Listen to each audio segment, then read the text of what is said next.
ನಮಸ್ತೆ ಸ್ನೇಹಿತರೆ, ಇವತ್ತು ನಾವು ದ್ವಿತೀಯ BA ಸಮಾಜಶಾಸ್ತ್ರ ಭಾರತೀಯ ಸಮಾಜದ ಅಧ್ಯಯನದಲ್ಲಿ ಕ್ರೈಸ್ತರಲ್ಲಿನ ವಿವಾಹದ ಬಗ್ಗೆ ತಿಳ್ಕೊಳ್ಳುವ. ನಾವು ಈಗಾಗಲೇ ಹಲವಾರು ಮುಖ್ಯವಾದ ಪ್ರಶ್ನೆಗಳ ಅಭ್ಯಾಸವನ್ನು ಮಾಡಿಕೊಂಡಿದ್ದೇವೆ. ಇವತ್ತು ಕ್ರೈಸ್ತರಲ್ಲಿನ ವಿವಾಹದ ಬಗೆಗಳು, ಉದ್ದೇಶಗಳು, ವಿಚ್ಛೇದನೆಗಳನ್ನು ತಿಳ್ಕೊಳ್ಳುವ. ಮೊದಲಿಗೆ ಕ್ರೈಸ್ತರ ವಿವಾಹದ ಲಕ್ಷಣಗಳ ಬಗ್ಗೆ ತಿಳ್ಕೊಳ್ಳುವ.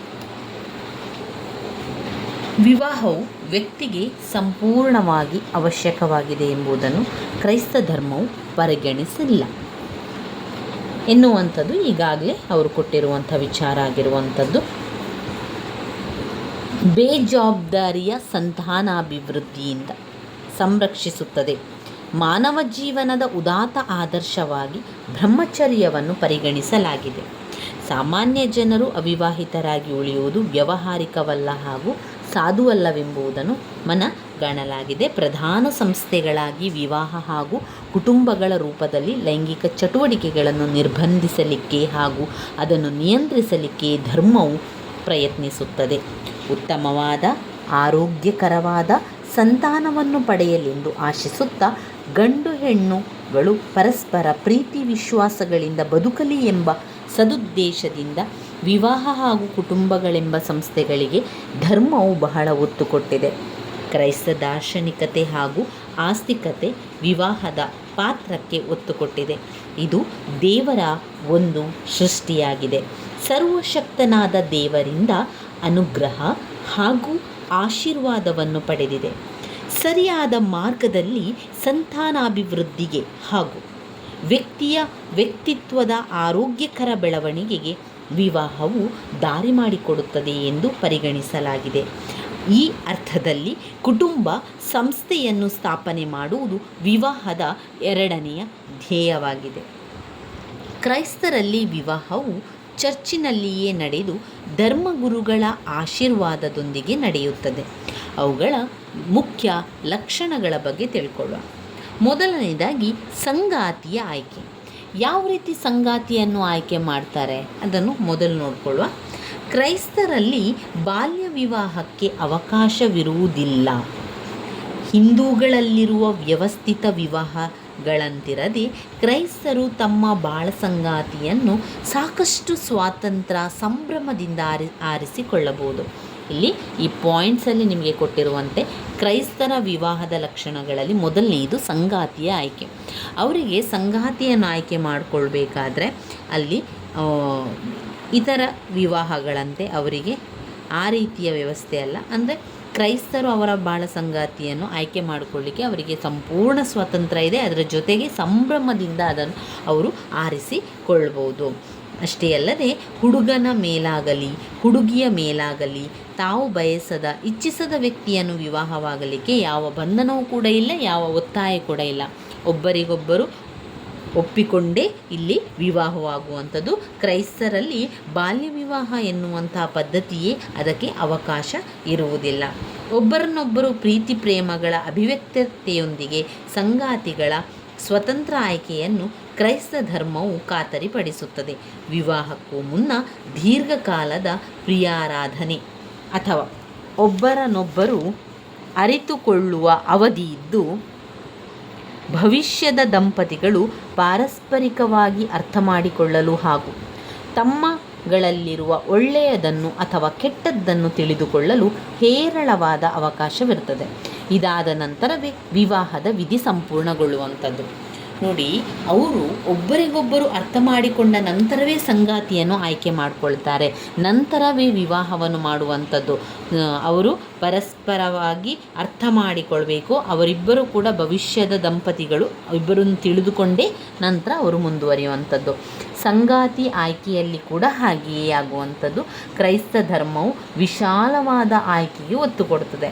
ಸಂಗಾತಿ ಆಯ್ಕೆಯ ಪ್ರಕ್ರಿಯೆಯಲ್ಲಿ ಸಹೋದರ, ಸಹೋದರಿ, ಸಹೋದರನ ಹಾಗೂ ಸಹೋದರಿಯ ಮಗ, ಸಹೋದರನ ಸಹೋದರಿಯ ಮಗಳು ಇತ್ಯಾದಿ ರಕ್ತ ಸಂಬಂಧಗಳನ್ನು ಹೊರತುಪಡಿಸಿ ಬೇರಾರನ್ನಾದರೂ ಆರಿಸಿಕೊಂಡು ವಿವಾಹ ಆಗಲು ಕ್ರೈಸ್ತರ ಹುಡುಗ ಅಥವಾ ಹುಡುಗಿಗೆ ಅನುಮತಿಯನ್ನು ಕೊಡಲಾಗುತ್ತದೆ. ಇಲ್ಲಿ ಕೂಡ ಕ್ರೈಸ್ತರ ವಿವಾಹ ಪದ್ಧತಿಯಲ್ಲೂ ಕೂಡ ಅವರೇನು ಮಾಡ್ತಾರೆ, ಅವರ ಒಂದು ರಕ್ತ ಸಂಬಂಧದಲ್ಲಿ ವಿವಾಹವಾಗಲಿಕ್ಕಿಲ್ಲ. ಅವರು ಕೂಡ ರಕ್ತ ಸಂಬಂಧಗಳಲ್ಲಿ ವಿವಾಹವಾಗಲಿಕ್ಕಿಲ್ಲ. ಅದನ್ನು ಹೊರತುಪಡಿಸಿ ಯಾರನ್ನು ಬೇಕಾದರೂ ಕೂಡ ಆರಿಸಿಕೊಳ್ಬಹುದಾಗಿದೆ. ವಿವಾಹವಾಗಲು ಕ್ರೈಸ್ತ ಹುಡುಗ ಹುಡುಗಿಗೆ ಅನುಮತಿ ನೀಡಲಾಗ್ತದೆ. ವಿವಾಹವೆಂಬುದು ಈ ಧರ್ಮದಲ್ಲಿ ಒಂದು ರೀತಿಯಾದ ಪ್ರೀತಿಯ ಬಂಧನವೇ ಹೊರತು ಕೇವಲ ಒಂದು ಗಂಡು ಹೆಣ್ಣು ಪರಸ್ಪರ ಹತ್ತಿರ ಬರುವುದಲ್ಲ. ದಂಪತಿಗಳು ರಕ್ತ ಸಂಬಂಧಿಗಳಾಗಿರಬಾರದೆಂಬ ಕಟ್ಟುನಿಟ್ಟಿನ ನಿಯಮ ಕ್ರೈಸ್ತ ವಿವಾಹ ಪದ್ಧತಿಯಲ್ಲಿ ಇದೆ. ಒಂದಲ್ಲ ಒಂದು ವಿಧದ ರಕ್ತ ಸಂಬಂಧಿ ಎಂದು ತಿಳಿದು ಬಿಟ್ಟರೆ ಆಗ ಅಂತಹ ವಿವಾಹವನ್ನು ಅಸಿಂಧು ಅಂತ ಘೋಷಿಸಲಾಗ್ತದೆ. ಒಂದು ವೇಳೆ ವಿವಾಹವಾಗುವ ಮೊದಲು ಆ ರೀತಿ ಇದ್ದರೆ ಅದನ್ನು ಅಸಿಂಧು ಅಂತ ಹೇಳಿ ಆ ವಿವಾಹ ಮಾಡದೇ ಇರ್ತಾರೆ. ಆದರೆ ಒಂದು ವೇಳೆ ಮದುವೆಯ ನಂತರ ಅದು ಅಸಿಂಧು ಅಂತ ಗೊತ್ತಾದರೆ ಆ ತಕ್ಷಣವೇ ಅದನ್ನು ನಿಲ್ಲಿಸುವಂಥದ್ದು ಅಥವಾ ಆ ಮದುವೆ ಮುರಿದು ಬೀಳುವಂಥದ್ದು ಕೂಡ ವಿಚಾರಗಳು ಇರ್ತದೆ. ಯಾಕಂದರೆ ಅದು ರಕ್ತ ಸಂಬಂಧದಿಂದ ಆಗೋದು, ರಕ್ತ ಸಂಬಂಧದಿಂದ ವಿವಾಹ ಆಗಬಾರ್ದು ಅಂತ ಅವರು ಸಂಪೂರ್ಣವಾಗಿ ಕಟ್ಟುನಿಟ್ಟಾಗಿ ಅದನ್ನು ಪಾಲಿಸುತ್ತಾರೆ. ದಂಪತಿಗಳು ರಕ್ತ ಸಂಬಂಧಿಗಳಾಗಿರಬಾರದೆಂಬ ಕಟ್ಟುನಿಟ್ಟಿನ ನಿಯಮವಿದ್ದು ಒಂದಲ್ಲ ಒಂದು ವಿಧದ ರಕ್ತ ಸಂಬಂಧಿ ಎಂದು ತಿಳಿದು ಬಿಟ್ಟರೆ ಆಗ ಅಂತಹ ವಿವಾಹವನ್ನು ಅಸಿಂಧು ಅಂತ ಘೋಷಿಸ್ತಾರೆ. ಅದನ್ನು ಕೂಡ ಅದೊಂದು ಅಸಿಂಧು ಅಂತ ಘೋಷಿಸುವಂಥದ್ದು. ವಿವಾಹದ ತಯಾರಿ ಹೇಗಿರುತ್ತದೆ ಎಂದರೆ ವಧುವರರ ಆಯ್ಕೆಯ ನಂತರ ಅವರ ಕುಟುಂಬದವರ ಇಚ್ಛೆಯಂತೆ ವಿವಾಹವನ್ನು ನಡೆಸಿಕೊಡಿರೆಂದು ಚರ್ಚಿನ ಧರ್ಮಗುರುವಿಗೆ ವಿನಂತಿ ಹೋಗುತ್ತದೆ. ಅದರಂತೆ ವಧುವರರ ಹೆಸರು ವಿವರಗಳನ್ನೊಳಗೊಂಡ ಪಟ್ಟಿಯನ್ನು ಚರ್ಚಿನ ಆವರಣದಲ್ಲಿ ಪ್ರತಿ ಭಾನುವಾರದ 3 ವಾರಗಳ ಹಿಂದೆಯೇ ಅದನ್ನು ಹಾಕಬೇಕು. ಇದು ಯಾಕಂತ ಹೇಳಿದರೆ ಇಂತಹ ವಧುವರರು ವಿವಾಹವಾಗಲು ಇಚ್ಛಿಸಿದ್ದಾರೆ ಎಂಬ ವಾರ್ತೆ ಎಲ್ಲ ಮತ ಬಾಂಧವರುಗಳಿಗೂ ತಿಳಿಸುವುದೇ ಆಗಿರುವಂಥದ್ದು. ಹಾಗೆ ತಿಳಿದುಕೊಂಡ ಇತರ ಕ್ರೈಸ್ತ ಕುಲ ಬಾಂಧವರು ಅಕಸ್ಮಾತ್ ಆಗಿ ಏನಾದರೂ ಇವರಿಬ್ಬರ ಬಗೆಗೆ ಅನುಮಾನ, ರಕ್ತ ಸಂಬಂಧಿಗಳಿರಬಹುದೆಂಬ ಸಂದೇಹ ಬಂದರೆ ತಕ್ಷಣ ಚರ್ಚಿಗೆ ಬಂದು ತಮ್ಮ ಆಕ್ಷೇಪಣೆಯ ಅಹವಾಲನ್ನು ಬರೆದು ತಿಳಿಸಿ ವಿವಾಹವನ್ನು ಆಗದಂತೆ ಮಾಡುವುದು. ಹೀಗೆ ಮಾಡುವವರು ಸ್ವಲ್ಪ ಶುಲ್ಕವನ್ನು ಕೂಡ ಕಟ್ಟಬೇಕಾಗ್ತದೆ. ಒಂದು ಪಕ್ಷ ಇಂತಹ ಆಕ್ಷೇಪಣೆಯ ಅಹವಾಲುಗಳೇನಾದರೂ ನಿಜ ಎಂದು ಕಂಡು ಬಂದರೆ ಅಂತಹ ವಿವಾಹವನ್ನು ಕೂಡಲೇ ನಿಲ್ಲಿಸಬೇಕಾಗ್ತದೆ. ಅದನ್ನೆಲ್ಲ ಅವರು ನೋಡ್ತಾರೆ.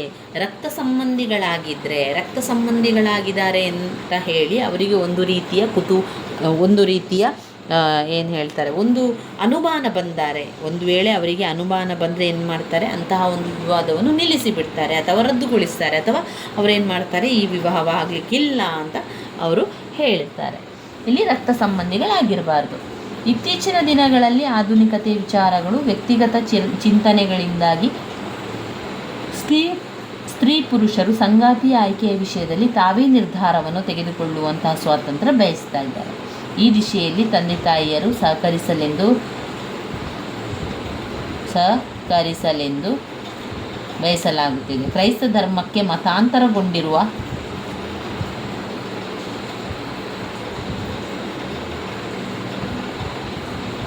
ಹುಡುಗ ಹುಡುಗಿಯರ ಜನ್ಮದಾತರು ಬಂದಿರುವ ಸಾಮಾಜಿಕ ಅಂತಸ್ತು, ಜಾತಿ ಅಥವಾ ಧರ್ಮ, ಕುಟುಂಬದಲ್ಲಿ ಹುಡುಗ ಅಥವಾ ಹುಡುಗಿಯ ಸ್ಥಾನಮಾನ, ಶಿಕ್ಷಣ ಹಾಗೂ ನಡತೆ, ಆರೋಗ್ಯದ ಸ್ಥಿತಿಗತಿಗಳು ಸಂಗಾತಿ ಆಯ್ಕೆಯಲ್ಲಿ ಅಥವಾ ಹಿರಿಯರ ಒಪ್ಪಿಗೆಯಲ್ಲಿ ಪ್ರಧಾನ ನಿರ್ಧಾರಕಗಳಾಗಿದೆ. ಇದು ಮೊದಲನೆಯ ಪಾಯಿಂಟ್ನಲ್ಲಿ ಏನು ಗೊತ್ತಾಯ್ತು ನಮಗೆ, ಸಂಗಾತಿಯ ಆಯ್ಕೆ ಮಾಡಿಕೊಳ್ಳೋದು.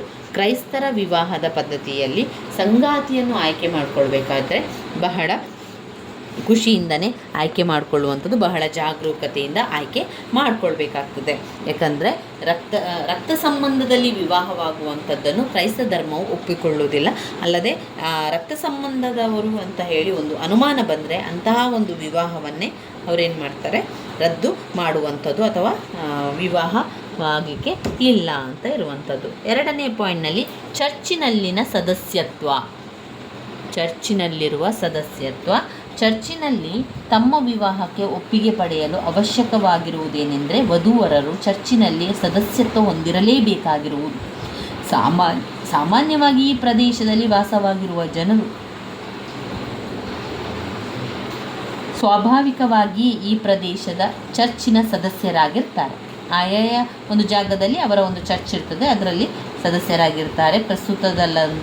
ಪ್ರಸ್ತುತದಲ್ಲಂತೂ ತಮ್ಮಗಳ ಸದಸ್ಯತ್ವವನ್ನು ಖಾತರಿಪಡಿಸಿಕೊಳ್ಳಲು ಸದಸ್ಯತ್ವಕ್ಕಾಗಿ ಸ್ವಲ್ಪ ಹಣವನ್ನು ಸಹ ನೋಂದಣಿ ಶುಲ್ಕವಾಗಿ ಕಟ್ಟಬೇಕಾಗ್ತದೆ.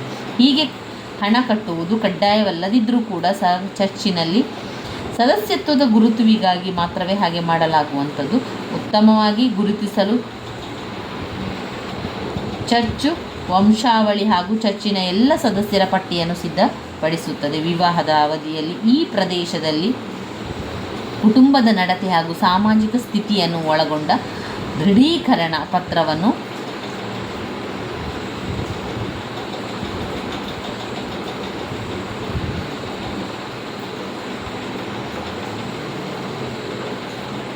ಚರ್ಚ್ ನೀಡುತ್ತದೆ ಹಾಗೂ ಹುಡುಗ ಹುಡುಗಿ ಅಗತ್ಯವಿದ್ದಾಗ ಅದನ್ನು ತೋರಿಸಬೇಕು. ಚರ್ಚಿನಿಂದ ನೀಡಲ್ಪಟ್ಟ ಅಂತಹ ಒಂದು ದೃಢೀಕರಣ ಪತ್ರ ಈಗಾಗಲೇ ಹುಡುಗ ಹುಡುಗಿಯ ಮದುವೆಯಾಗಿದ್ದಾರೆ ಅಥವಾ ಯಾವುದಾದರೂ ಕಾಯಿಲೆಯಿಂದ ಬಳಲುತ್ತಿದ್ದಾರಾ, ಕೆಟ್ಟ ಕೌಟುಂಬಿಕ ಇತಿಹಾಸ ಇದೆ ಎಂಬಿತ್ಯಾದಿಗಳನ್ನು ಖಾತರಿಪಡಿಸಿಕೊಳ್ಳಲು ಸಹಾಯವನ್ನು ಕೂಡ ಮಾಡ್ತಾರೆ. ವಿವಾಹಗಳು ಜ್ಞಾನ ದೀಕ್ಷಾ ಶವ ಸಂಸ್ಕಾರ ಕಾಯ್ದೆ ಕುರಿತು ಚರ್ಚಿನ ದಾಖಲೆಗಳು ಕ್ರೈಸ್ತರಿಗೆ ಅಧಿಕೃತ ದಾಖಲೆಗಳಾಗಿರುತ್ತದೆ.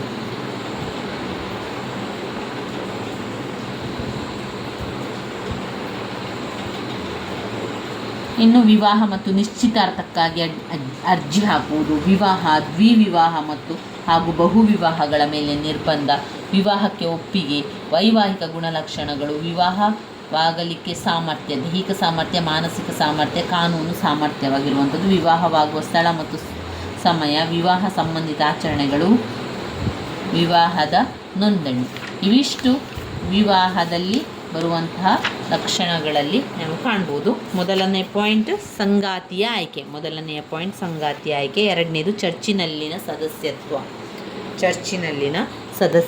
3 ವಿವಾಹ ಮತ್ತು ನಿಶ್ಚಿತಾರ್ಥಕ್ಕಾಗಿ ಅರ್ಜಿ ಹಾಕುವುದು.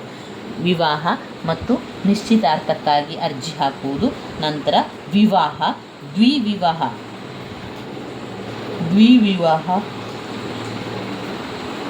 ದ್ವಿವಿವಾಹ ಹಾಗೂ ಬಹುವಿವಾಹಗಳ ಮೇಲಿನ ನಿರ್ಬಂಧ. ದ್ವಿವಿವಾಹ ಮತ್ತು ಬಹುವಿವಾಹಗಳ ಮೇಲಿನ ನಿರ್ಬಂಧ ಕೂಡ ಕ್ರೈಸ್ತ ಸಮುದಾಯದ ಏಕಪತ್ನಿತ್ವವನ್ನು ಮಾದರಿ ವಿವಾಹದ ಬಗೆಯಿಂದ ಪರಿಗಣಿಸಿದೆ. ಬಹುವಿವಾಹವನ್ನು ಅದು ಖಂಡಿಸಿದೆ. ಕ್ರೈಸ್ತರಲ್ಲಿನ ವಿವಾಹ ನಿಯಮಗಳು ಕ್ಯಾನನ್ ಕಾಯ್ದೆಯಾಗಿ ಜನಜನಿತವಾಗಿರುವ ಕ್ರೈಸ್ತ ವೈಯಕ್ತಿಕ ಕಾನೂನಿನಿಂದ ನಿರ್ಬಂಧಿಸಲ್ಪಟ್ಟಿವೆ. ಭಾರತದಲ್ಲಿನ ಕ್ರೈಸ್ತರು ಒಂದು ಅಲ್ಪಸಂಖ್ಯಾತ ಸಮುದಾಯದವರಾಗಿದ್ದಾರೆ. ಅಲ್ಪಸಂಖ್ಯಾತರಲ್ಲಿ ಮುಸ್ಲಿಮರು ಬಹುಸಂಖ್ಯಾತರಾಗಿದ್ದು ಕ್ರೈಸ್ತರು ಇನ್ನೂ ಕಡಿಮೆ ಇದ್ದಾರೆ. ಅಷ್ಟೇ ಅಲ್ಲ, ವೈಯಕ್ತಿಕ ಕಾಯ್ದೆಯು ಎಲ್ಲ ಕ್ರೈಸ್ತರಿಗೂ ಒಂದೇ ರೀತಿ ಅಲ್ಲ. ಆದರೆ ಕ್ಯಾಥೋಲಿಕ್, ಜಾಕೋಬೈಟ್ಸ್, ಸೌತ್ ಇಂಡಿಯಾ ಚರ್ಚ್, ಉತ್ತರ ಇಂಡಿಯಾ ಚರ್ಚ್ ಕ್ರೈಸ್ತರಂತಹ ಭಿನ್ನ ಸಮೂಹಗಳಿಗೆ ಭಿನ್ನವಾಗಿದೆ. ಕ್ರೈಸ್ತ ಧರ್ಮದ ಈ ಎಲ್ಲ ಉಪಪಂಗಡಗಳು ಸಹ ತಮ್ಮದೇ ಆದಂತಹ ವೈವಾಹಿಕ ಆಚರಣೆಗಳನ್ನು ಒಳಗೊಂಡಿದೆ.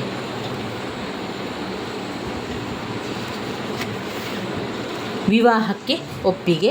ಈ ಪಾಯಿಂಟ್ಸ್ಗಳನ್ನು ನಾವು ನೋಡಿಕೊಂಡಾಗ ಆ ಪಾಯಿಂಟ್ಸ್ಗಳಿಗೆ ಸಂಬಂಧಪಟ್ಟಂಥ ವಿವರಣೆಯನ್ನು ಬರೀಲಿಕ್ಕೆ ಆಗುವಂಥದ್ದು. ವಿವಾಹಕ್ಕೆ ಒಪ್ಪಿಗೆ, ವೈವಾಹಿಕ ಗುಣಲಕ್ಷಣಗಳು, ವಿವಾಹವಾಗಲಿಕ್ಕೆ ಸಾಮರ್ಥ್ಯ, ದೈಹಿಕ ಸಾಮರ್ಥ್ಯ, ಮಾನಸಿಕ ಸಾಮರ್ಥ್ಯ ಮತ್ತು ಕಾನೂನಿನ ಸಾಮರ್ಥ್ಯ ಇರುವಂಥದ್ದು. ಇದು ವೈವಾಹಿಕ ಗುಣಲಕ್ಷಣಗಳಲ್ಲಿ ಬರುವಂಥದ್ದು.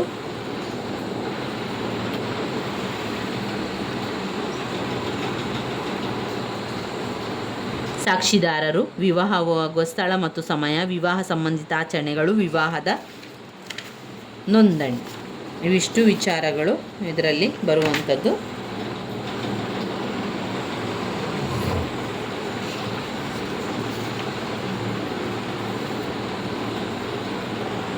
ಕ್ರೈಸ್ತರ ವಿವಾಹದ ಲಕ್ಷಣಗಳು: 1. ಸಂಗಾತಿಯ ಆಯ್ಕೆ. 2. ಚರ್ಚಿನಲ್ಲಿ ಸದಸ್ಯತ್ವ. 3. ವಿವಾಹ ಮತ್ತು ಅರ್ಜಿ ಹಾಕುವುದು, ವಿವಾಹ ಮತ್ತು ನಿಶ್ಚಿತಾರ್ಥಕ್ಕಾಗಿ ಅರ್ಜಿ ಹಾಕುವುದು. 6. ವಿವಾಹ. 7. ದ್ವಿವಿವಾಹ ಹಾಗೂ ಬಹುವಿವಾಹಗಳ ಮೇಲೆ ನಿರ್ಬಂಧ. ವಿವಾಹಕ್ಕೆ ಒಪ್ಪಿಗೆ, ವೈವಾಹಿಕ ಗುಣಲಕ್ಷಣಗಳು, ವಿವಾಹವಾಗಲಿಕ್ಕೆ ಸಾಮರ್ಥ್ಯ, ದೈಹಿಕ ಸಾಮರ್ಥ್ಯ, ಮಾನಸಿಕ ಸಾಮರ್ಥ್ಯ, ಕಾನೂನು ಸಾಮರ್ಥ್ಯ. ಇನ್ನು ಅವುಗಳಲ್ಲಿ ಬರುವಂತಹ ಬಗೆಗಳನ್ನು ನಾವು ಮುಂದಿನ ವಿಡಿಯೋದಲ್ಲಿ ತಿಳ್ಕೊಳ್ಳುವ ಸ್ನೇಹಿತರೆ. ಸಾಧ್ಯ ಆದಷ್ಟು ನಾವು ತಿಳ್ಕೊಳ್ತಾ ಹೋಗೋ. ಇವತ್ತು ಸಂಪೂರ್ಣವಾಗಿ ಕ್ರೈಸ್ತರ ವಿವಾಹದಲ್ಲಿನ ಲಕ್ಷಣಗಳ ಬಗ್ಗೆ ತಿಳ್ಕೊಂಡೆವು. ಮುಂದಿನ ವಿಡಿಯೋದಲ್ಲಿ ಇವುಗಳ ಬಗ್ಗೆ ಎಲ್ಲ ತಿಳ್ಕೊಳ್ತಾ ಹೋಗೋ. ನನ್ನ ವಿಡಿಯೋಸ್ ಎಲ್ಲ ನಿಮಗೆ ಇಷ್ಟ ಆಗಿದರೆ ಲೈಕ್ ಕೊಡಿ, ಶೇರ್ ಮಾಡಿ, ಸಬ್ಸ್ಕ್ರೈಬ್ ಮಾಡಲಿಕ್ಕೆ ಮರಿಬೇಡಿ. ಧನ್ಯವಾದಗಳು.